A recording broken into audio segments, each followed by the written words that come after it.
متنازع علم.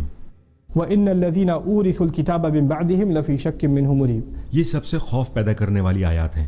اگر آپ اپنے ارد گرد حقیقت کے بارے میں سوچتے ہیں اور ہم اپنے ارد گرد مسلمانوں کی حقیقت کے بارے میں سوچتے ہیں تو اس چیز کا اعتراف کریں گے کہ کیسے قرآن حقیقت کا آئینہ دار ہے. یہ صرف حقیقت کو ہی پیش کرتا ہے. اللہ فرماتا ہے کہ اس میں کوئی شک نہیں وہ جنہیں کتاب وراثت میں ملی ہے ان کے بعد. اس سے پہلے کہ میں آگے بڑھوں یہ کس بارے میں بات ہو رہی ہے؟ اس آیت میں علم والے لوگوں کا ذکر ہے جنہوں نے کیا کیا ہے. انہوں نے اختلاف کیا ہے. اب اللہ بات کرتا ہے ان لوگوں کی جنہیں کتاب وراثت میں ملی ہے. اب یہ کتاب تو اپنے آپ میں وہی ہے، ہاں، لہٰذا کتاب میں کچھ بھی مبہم نہیں. یہ کتاب اپنے آپ میں مکمل علم ہے، لیکن کیونکہ انہیں یہ کتاب وراثت میں ایسے ماحول میں ملی ہے جب تنزیہات چل رہے تھے، بحث و مباحثے ہو رہے تھے، ہر وقت مناظرہ ہوتا رہتا تھا، ہر وقت انکار ہوتا تھا، انہوں نے یہ کتاب اس ماحول میں وراثت میں پائی. اللہ فرماتا ہے کہ اس میں کوئی شک نہیں جو یہ کتاب وراثت میں حاصل کرتے ہیں ان کو بہت بعد میں، اس میں کوئی شک نہیں کہ وہ اس کے بارے میں شک کرتے ہیں. وہ کتاب کے بارے میں نہیں جانتے. یہ کتاب تو انسانیت کو متحد کرنے کے لیے آئی ہے، اسے تو یہی کرنا چاہیے. اسی لیے اگر رسول آئے ہیں، وہی نازل ہوئی ہے، لہٰذا اللہ کو اس دنیا کو ایک کر دینا چاہیے، متحد کر دینا چاہیے. ایسا کیسے ہو سکتا ہے کہ اس کتاب میں سب سے زیادہ علم رکھنے والے متنازع ہیں؟ یہ کیسے ہو سکتا ہے؟ مجھے سمجھ نہیں آتا. لوگ جتنا اس کتاب کو پڑھتے ہیں اتنا ہی جھگڑا کرتے ہیں. میں ایسے ہی ماحول میں بڑا ہوا ہوں جہاں لوگ قرآن کو استعمال کرتے ہوئے بحث کرتے ہیں. قرآن کو استعمال کرتے تھے اس دور میں، وہ بس ایک دوسرے کے ساتھ مناظرے کرتے تھے، بس سب کچھ کرتے تھے. اور یہ وہ لوگ تھے جنہیں کتاب کا سب سے زیادہ علم تھا. لہٰذا وہ لوگ جنہیں سب سے زیادہ اتحاد کی دعوت دینی چاہیے تھی، انہیں کتاب کی سب سے زیادہ سمجھ ہونی چاہیے تھی. پر ان دونوں چیزوں میں بہت زیادہ تنازع ہے، بہت زیادہ متنازع. اس کتاب میں ہی کچھ غلط ہے، اور کیا ہو سکتا ہے اس کے علاوہ؟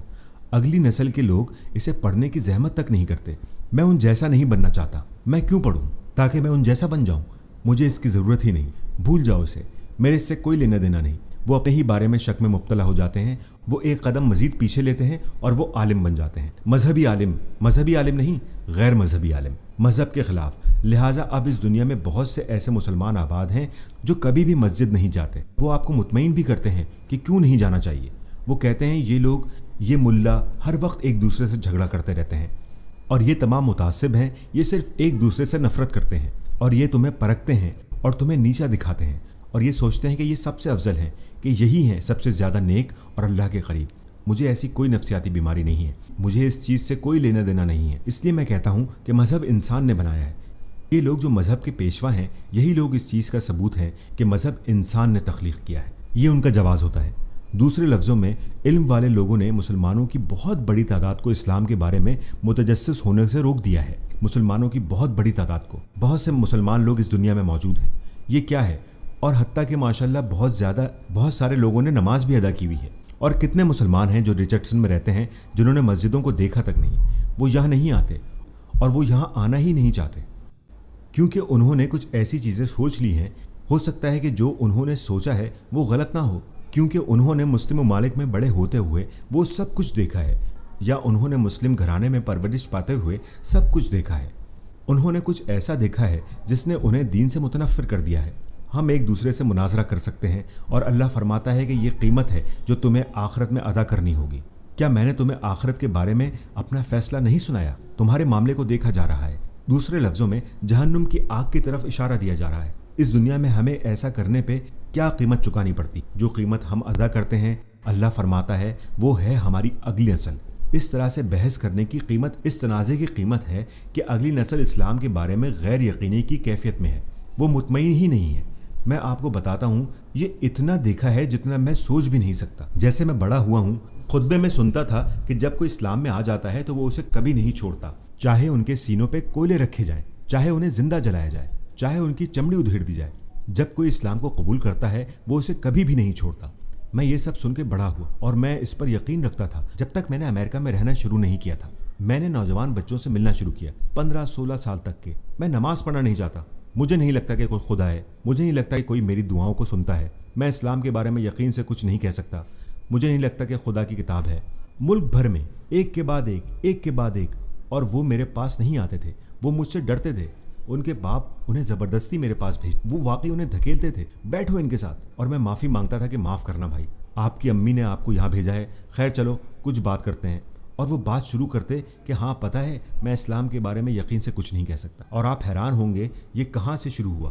اس کی وجوہات میں سب سے اہم وجہ یہ ہے کہ علم والے لوگ جن کا بنیادی مقصد علم کی تبلیغ ہونا چاہیے، لوگوں کے لیے آسان بنانا چاہیے کہ ان کی کوئی بنیاد ہو، پر وہ ساری طاقت کس میں لگا رہے ہیں؟ اپنے مقصد کو آگے بڑھانے میں، اپنی بنیاد کو پھیلانے میں۔ آپ کو پتہ ہے لوگوں کو اپنے پاس بلانے اور دوسروں کے پاس جانے سے روکنے میں۔ دعوت ہے کہ آپ لوگوں کے پاس جائیں۔ آپ کو معلوم ہے کہ آپ انہیں بلائیں یا ان کے پاس جائیں، آپ ان سے بات چیت کرتے ہیں کہ آپ کو امید کرنی چاہیے کہ وہ آپ کے پاس آئیں گے۔ آپ جانتے ہیں، آپ اس قدر خود پسند ہو جاتے ہیں کہ گروہوں کے طور پر ہمارا مدرسہ، ہمارا ادارہ، ہماری مسجد میں سب سے زیادہ لوگ آنے چاہیے، ہمارا پروگرام سب سے زیادہ، ہمارا یوٹیوب ویڈیو سب سے زیادہ دیکھی جانی چاہیے۔ ہم لوگوں کے پاس جائیں، انہیں اپنے پاس آنے کو مت کہیں۔ آپ کو باہر جانا ہوگا۔ جب ہم اتنے خود پسند بن جاتے ہیں اور ایک ہی چیز جو ہم چاہتے ہیں، آپ کو پتہ ہے ایک فرد کی حیثیت سے آپ صرف خود کو آگے بڑھاتے ہیں تو یہ غرور ہے۔ لیکن جب ایک ادارے کے طور پر آپ صرف کیا کرنا چاہتے ہیں، آپ بس اپنے ادارے کو آگے بڑھانا چاہتے ہیں، تو یہ اجتماعی غرور ہے۔ بس یہی ہے اللہ کا گھر۔ کیا ہوا اگر یہ ایک مختلف نام غیر منافع بخش ادارے کے نام سے رجسٹر ہے، پھر بھی یہ اللہ کا گھر ہے، اس میں کوئی مقابلہ نہیں ہے، آپ جانتے ہیں۔ لہٰذا ہم نے اس انفرادی مقابلے کو اجتماعی مقابلے میں بدل دیا ہے۔ یہ کیا ہے ہم نے، بجائے اس کے کہ اس انفرادی تعاون کو اجتماعی تعاون میں بدل دیا جائے۔